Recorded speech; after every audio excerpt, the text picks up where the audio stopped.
Hi people, Bosch were kind enough to send me one of their cordless mitre saws from the BITURBO range for a review. There you go.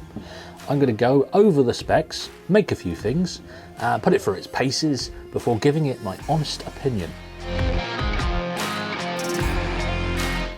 Bosch make a few mitre saws in their professional BITURBO range, the basic GCM 18V-216 and the GCM 18V-216 DC version, which has double bevel, slightly larger cut sizes and variable speed. Bosch also do a much larger GCM 18V-305 GDC, which is larger, more powerful and takes a 305mm blade, but something like that probably wouldn't work in my little workshop due to its size. Now I've got the DC 18V-216 model, and as a hobbyist it looks pretty good. It's small, powerful and seems to have some really nice features, so let's open the box and take a look.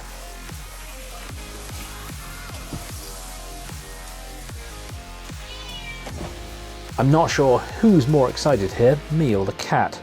So, very well packaged and not over packaged with giant bits of styrofoam like you sometimes see. A few cable ties keeping things in place. Snip snip. There we go. Slides side to side nicely. Chop chop, nice. There's a tiny bit of assembly required, the handle needs fitting, but that's really easy. You also need to fit the flip stop, assuming that you want it there. It can be fitted to either side of the machine. They've also given me a spare blade and some safety gear, nice. Right, we need power.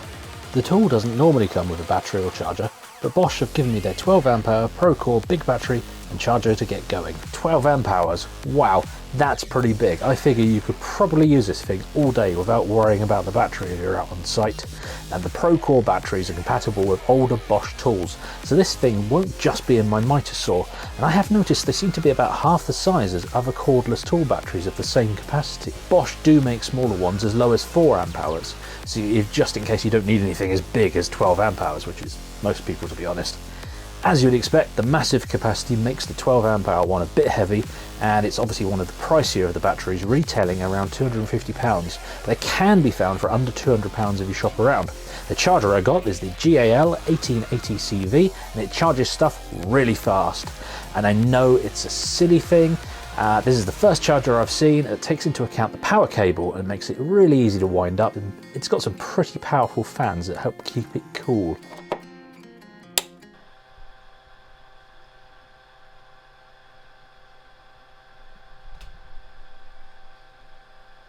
Ooh, listen to that.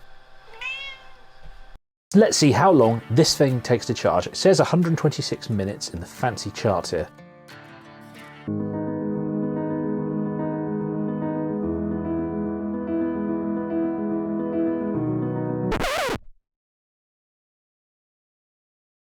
Okay, you got me.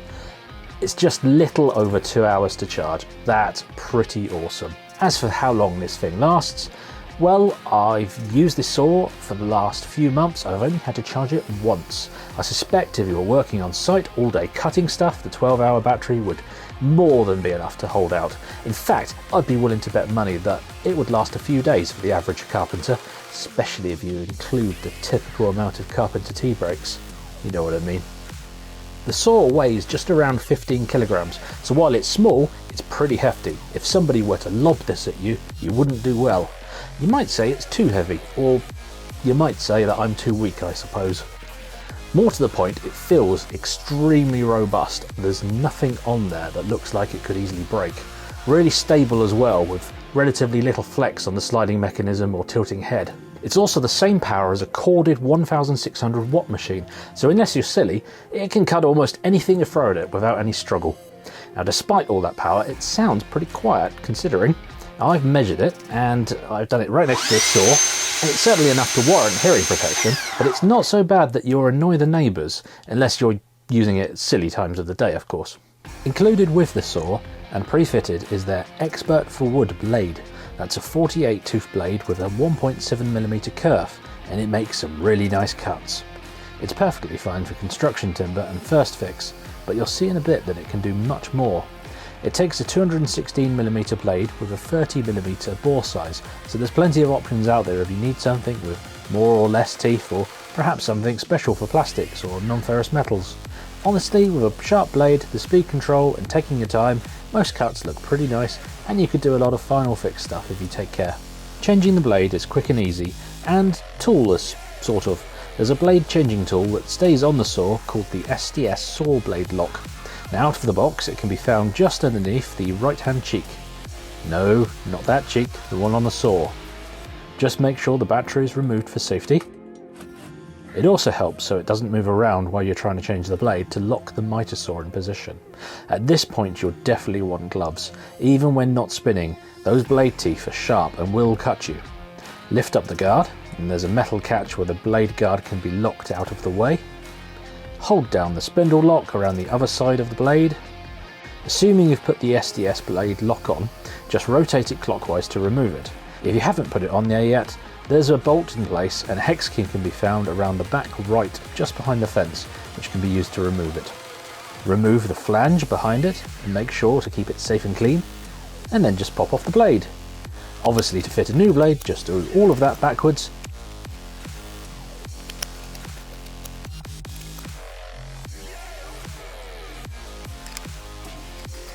Making sure everything is secure and tight. The saw itself can compact down to as small as around 460mm wide by 820mm deep and 400mm high. With the cheeks fully spread, it's 765mm wide, 960mm deep and 650mm at its highest. That's perfect for a little workshop like mine. The saw boasts an impressive standard cross-cut width of 300mm and 70mm deep. This decreases down to 214mm wide and 65mm deep with your 45-degree mitre, and 306mm wide and 45mm deep with a 45-degree bevel. That's pretty good. Certainly good enough for 90% of the jobs that most people need to do, certainly enough for anything I ever need to do, but obviously if you're cutting large stuff like large joists or railway sleepers, you do need something better. Might seem obvious, but the handle and the on and off button are the things that get used the most, and yet this often gets overlooked on a lot of tools. Not on the Bosch. They've got a really comfortable handle and an easy to pull trigger. You need to also push down the safety release when holding down the trigger, which makes it nice and safe, but this safety switch can be activated on either side, so it works well for both left and right-handed people. And pushing the trigger without the safety catch does nothing other than shining the laser, which of course can be really useful just for setting your cut up right. The mitre angle can do 52 degrees to the left and 60 degrees to the right, and there are indentations for popular angles such as 45, 31.6, 22.5 and 15 degrees. Now I've done a bit of testing and the angles work out perfect out of the box, but the markings can be tweaked if they get knocked out of alignment, just a simple screw. Operation is more or less how every mitre saw I've ever used works. Just unscrew the knob at the front, lift the handle to rotate the mitre angle. The indents will help you feel exactly where the special angles are, so it locks right into place where you need it. Make sure if you are on an uneven surface to use the tilt protector leg, but ideally you want to use this saw on a stand or a flat level surface.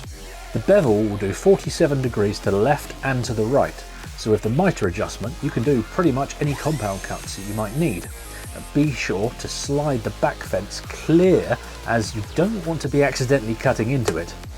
While the bevel can be set to any angle, there are some nice rotatable stops on each side for the popular angles. There's 45, 22.5, 33.9 and 47 degrees. Now one thing I didn't like was the access to the bevel lever to unlock the bevel. The metal plate that shows the angles just gets in the way a little if you're short like me, although it does at least have a rolled edge so you don't cut yourself. It's just a little bit uncomfortable.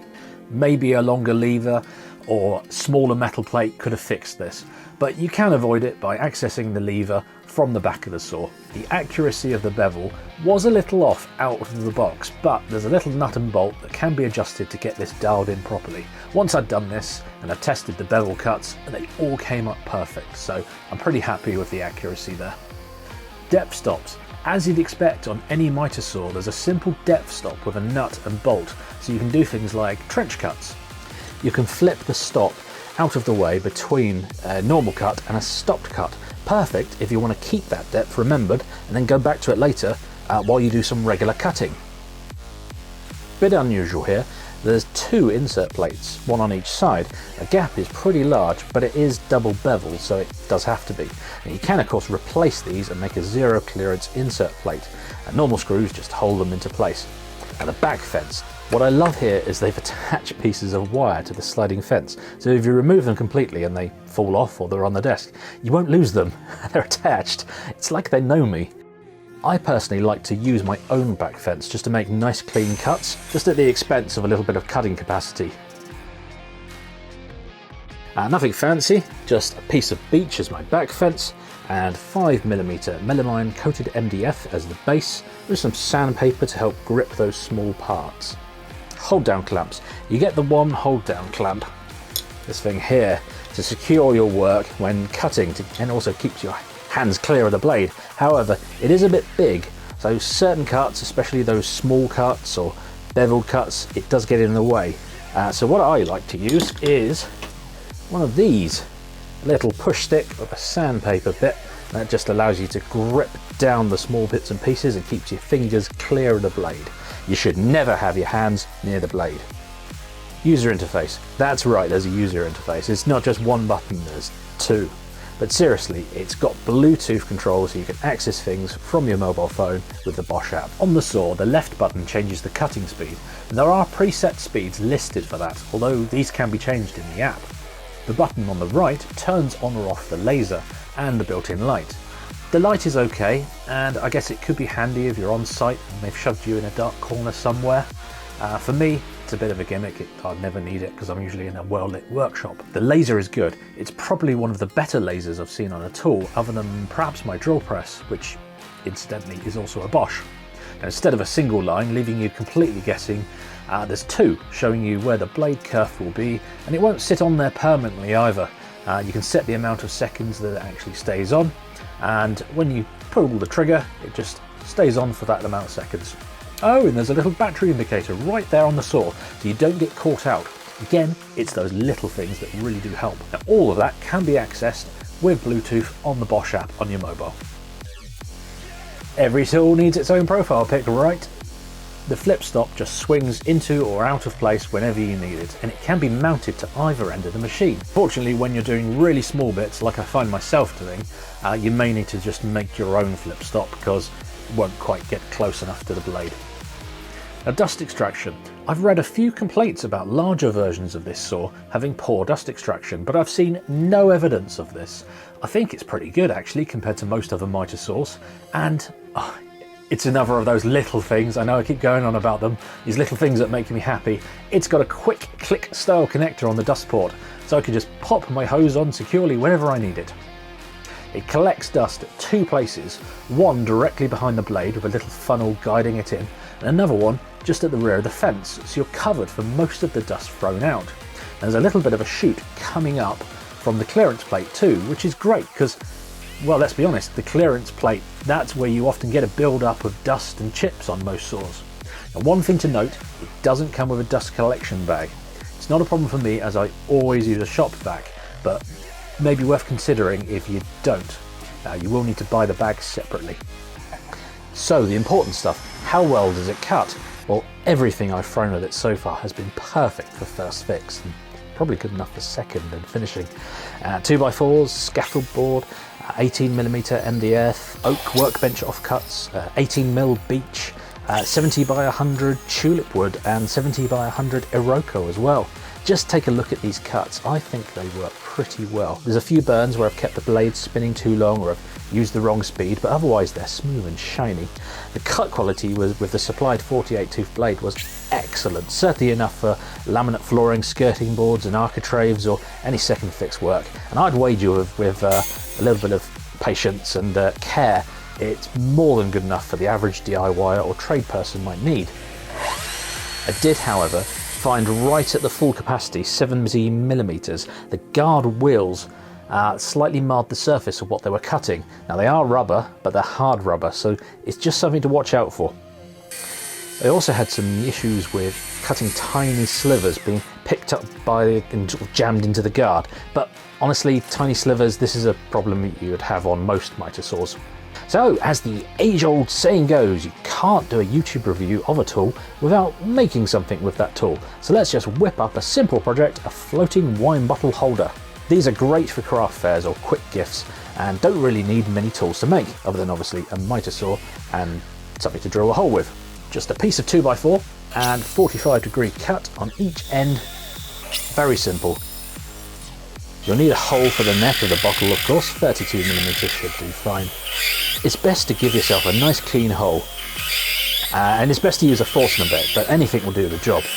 Now I'm using a core drill here rather than a Forstner bit because I don't quite have the right size. Bit of sanding on the ends, and it's ready for some finish. I'm using this Libron U stain here on the 2x4 so it doesn't look like, well, what it is, a piece of scrap 2x4. Come back later to it for a coat or two of Danish oil to really make it pop and protect the wood. There you go. You can easily sell these anywhere from £10 at craft fairs, and even more if you use fancy wood or do some engravings on it. So in summary, it's small, portable, powerful. I can't argue, this is a great little saw. It's perfect for site work, and while it is really good for a hobbyist like myself, the price is admittedly quite high, especially if you were to buy the high capacity battery as well. Now, things I loved about this saw: my other cordless mitre saw that I've got, it's a great little saw, but it doesn't have a handle. Considering it's a cordless saw, it's supposed to have a handle. So again, it's one of those little things that Bosch do well. The user interface, it initially seemed like a gimmick at first, but actually it's really useful, especially with being able to dial in all those speeds. Again, it's the simple little features, things like the flip stop, and also the trench cutting where you can just move the trench cut stop out of the way. It's all those little things that just make it a good design. Now, things I didn't like about the saw, and there weren't many: the awkward tilt lever, of course, and the weight is pretty heavy, but of course the flip side is it's very well built, so can't really complain there. And of course the price.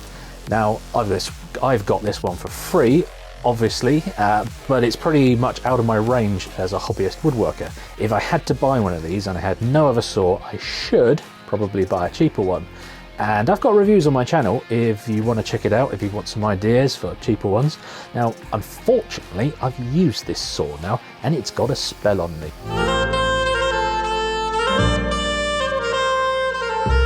There's no way I could use any other mitre saw without thinking about it. So thanks, Bosch, for sending me this thing. I think I want to keep it. If you liked this video, please hit the like button, and as always, comments are always welcome below. And if you're still unsure whether or not you should buy the saw, why not check out this great other review by a friend of mine, William Head. He makes a lovely phone amplifier using it and some compound cuts. Thanks all.